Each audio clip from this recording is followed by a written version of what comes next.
In our previous lecture, we have studied about the atoms and nucleus. Today, we are going to discuss about the element. Element is a pure substance consisting of only one kind of atoms is called element. Element हमारे पास ऐसे pure substance होते हैं जो कि identical type या एक type of atom से बनते हैं, उसको जो है ना हम एलिमेंट कहते हैं। ठीक है, a pure substance consisting of only one kind of atoms is called element. ऐसे प्योर सब्सटेंस जो कि एक काइंड ऑफ एटम से बने होते हैं उसको हम एलिमेंट कहते हैं। ठीक है, फॉर एग्जांपल ये हमारे पास एक मैटर है, इसको हम मान लेते हैं कि ये सोडियम का मैटर है। ठीक है, कोई हिस्सा है सोडियम का। अगर हम यहाँ देख ले तो ये मैटर जो है ना लॉट ऑफ एटम से बना है, इसको हम तब एलिमेंट कहेंगे जबकि तमाम एटम इसके अगर सोडियम के होंगे, दूसरा एटम इसमें शामिल नहीं होगा, तब हमारे पास जो है ना एलिमेंट होगा। क्योंकि सारे के सारे एलिमेंट अगर सोडियम के होंगे तो फिर ये हमारे पास एक प्योर सब्सटेंस होगा और प्योर सब्सटेंस को हम एलिमेंट कहते हैं। ठीक है, तो इस मैटर में जो है ना तमाम के तमाम एलिमेंट सोडियम की होनी चाहिए। अगर दूसरा एटम इसमें शामिल हो गया है कार्बन या ऑक्सीजन, तो फिर इसको हम एलिमेंट नहीं कह सकते, क्योंकि डेफिनेशन में हमने पढ़ा है कि pure substance consisting of only one kind of atoms is called element. वो सब्सटेंस जो कि एक काइंड ऑफ एटम से बने होते हैं उसको हम एलिमेंट कहते हैं। तो ये मैटर भी इसमें तमाम एटम जो है ना वो सोडियम के हैं, तो फिर इसको हम एलिमेंट कह सकते हैं। ठीक है, मैं दोबारा बता देता हूँ एलिमेंट क्या होता है। वो सब्सटेंस जो कि आइडेंटिकल टाइप ऑफ एटम्स या एक type of atoms same type of atom से बने होते हैं, उस सब्सटेंस को हम एलिमेंट कहते हैं। मैंने आपको एग्जांपल दे दिया, ये जो मैटर है इसके अंदर जितने भी एटम्स है तमाम के तमाम एटम्स जो है ना वो सोडियम के हैं, तो ये हमारे पास एक एलिमेंट है। ठीक है, नेक्स्ट है हमारे पास टोटल नंबर ऑफ एलिमेंट जो है वो 118 है। इसमें नेचुरल कितने हैं और आर्टिफिशियल कितने हैं उसको डिस्कस कर लेते हैं। Number of natural element is 92।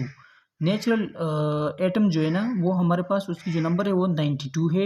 And number of artificial element is 26। Artificial element कौन से एलिमेंट होते हैं? वो एलिमेंट जो कि लेबॉर्ट्री में प्रिपेयर की जाती है। ठीक है, उस एलिमेंट को हम आर्टिफिशियल एलिमेंट कहते हैं। तो नंबर ऑफ आर्टिफिशियल एलिमेंट हमारे पास कितने हैं? 26 है। ठीक है, आई होप आपको समझ आया होगा। नेक्स्ट है रिप्रेजेंटेशन ऑफ एलिमेंट, कि एलिमेंट को हम कैसे रिप्रेजेंट करते हैं। इसका सिंबल देख लेते हैं।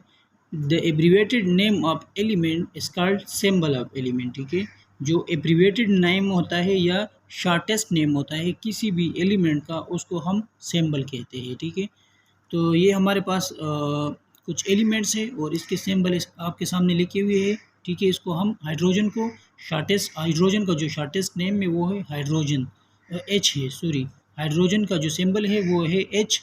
हाइड्रोजन को हम शॉर्टली एच से डिनोट करते हैं। ठीक है, नेक्स्ट है नाइट्रोजन का जो सिंबल है वो है एन, ऑक्सीजन का ओ है, कार्बन का सी, बोरॉन का बी और आयरन का एफ ई, कॉपर का सी यू, पोटाशियम का के और सोडियम का एन ए। तो ये हमारे पास एलिमेंट है और ये इसके नेम्स है, सिंबल्स है। ठीक है, ये इसके शॉर्टेस्ट नेम है, तो इस एलिमेंट को हम शॉर्टेस्ट नेम से डिनोट करते हैं। ठीक है, नेक्स्ट है हमारे पास कंपाउंड के। कंपाउंड क्या होता है? A substance which consist of 2 और मोर element in definite ratio by mass is called compound. जब 2 या 2 से ज़्यादा एलिमेंट कंबाइन होते हैं एक ख़ास रेशो के साथ, तो वो एक कंपाउंड बना देता है, इसको हम एक कंपाउंड कहते हैं। ठीक है, मैं दोबारा बता देता हूँ कंपाउंड क्या होता है। A substance which consist of 2 और मोर element in definite ratio by mass is called compound. जब 2 या 2 से ज़्यादा एलिमेंट ख़ास रेशो के साथ कंबाइन होते हैं तो वो एक कंपाउंड बना देता है। ठीक है, तो ये हमारे पास एग्जाम्पल है कंपाउंड का। H2O is compound which is made of 2 hydrogen atom and 1 oxygen. So water compound H2O हमारे पास 2 हाइड्रोजन एटम से बना है, 2 हाइड्रोजन है इसके अंदर और एक ऑक्सीजन है, तो ये हमारे पास एक कंपाउंड है। लेकिन डेफिनेशन में ये इस बात पर गौर करें, definite ratio by mass. Definite ratio का मतलब ये है के ख़ास रेशो के साथ ये कंबाइन होंगे तब हमारे पास ये एक कंपाउंड बनाता है। ठीक है, अगर हम H2O की बात करें, H2O ये एक एलिमेंट है और ये एक एलिमेंट है, तो दो या दो से ज़्यादा एलिमेंट कंबाइन हो गए हैं तो इसको हम एक कंपाउंड कहते हैं। ठीक है, ये एक कंपाउंड हो गया। लेकिन अगर इसकी रेशो को हम देख ले तो 2 हाइड्रोजन है, 2 और 1 ऑक्सीजन है, तो इसका जो रेशो है 2:1 है। ये इस रेशो के साथ अगर 2 हाइड्रोजन और 1 ऑक्सीजन को हम कंबाइन करें तो ये एक कंपाउंड बना देता है। लेकिन अगर हम इस रेशो को डिस्टर्ब करें, ज़्यादा करें या कम करें, तो फिर ये दूसरा कंपाउंड बनाएगा। ठीक है, फॉर एग्ज़ाम्पल अगर हम H2 और O2 करें, ठीक है, ऑक्सीजन को भी 2 करें, तो हमने क्या किया, हमने जो है ना इस रेशो को डिस्टर्ब कर दिया, तो फिर ये हमारे पास जो है ना H2O नहीं बनाएगा, दूसरा कोई कंपाउंड बनाएगा। इस कंपाउंड को फिर हम हाइड्रोजन पेरोक्साइड कहते हैं। ठीक है, तो ये है हमारे पास कंपाउंड। मैं दोबारा बता देता हूँ कि कंपाउंड क्या होता है। A substance which consists of 2 or more element in definite ratio by mass is called compound.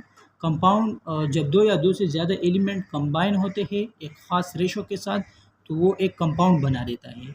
मैंने आपको वाटर की एग्जांपल दे दिया, तो वाटर हमारे पास कंपाउंड है क्योंकि ये 2 हाइड्रोजन और 1 ऑक्सीजन से मिलकर बना है और ये ख़ास रेशो के साथ कंबाइन हो गए कंपाउंड हाइड्रोजन और ऑक्सीजन, तो ये एक कंपाउंड बना देता है।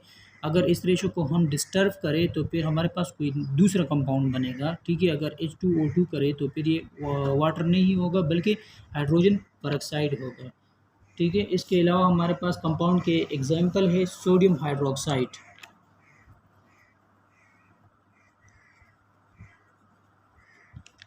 ऑक्साइड NaOH, ये भी हमारे पास एक कंपाउंड है। ठीक है, तो ये था हमारे पास आज का लेक्चर कंपाउंड और एलिमेंट के बारे में।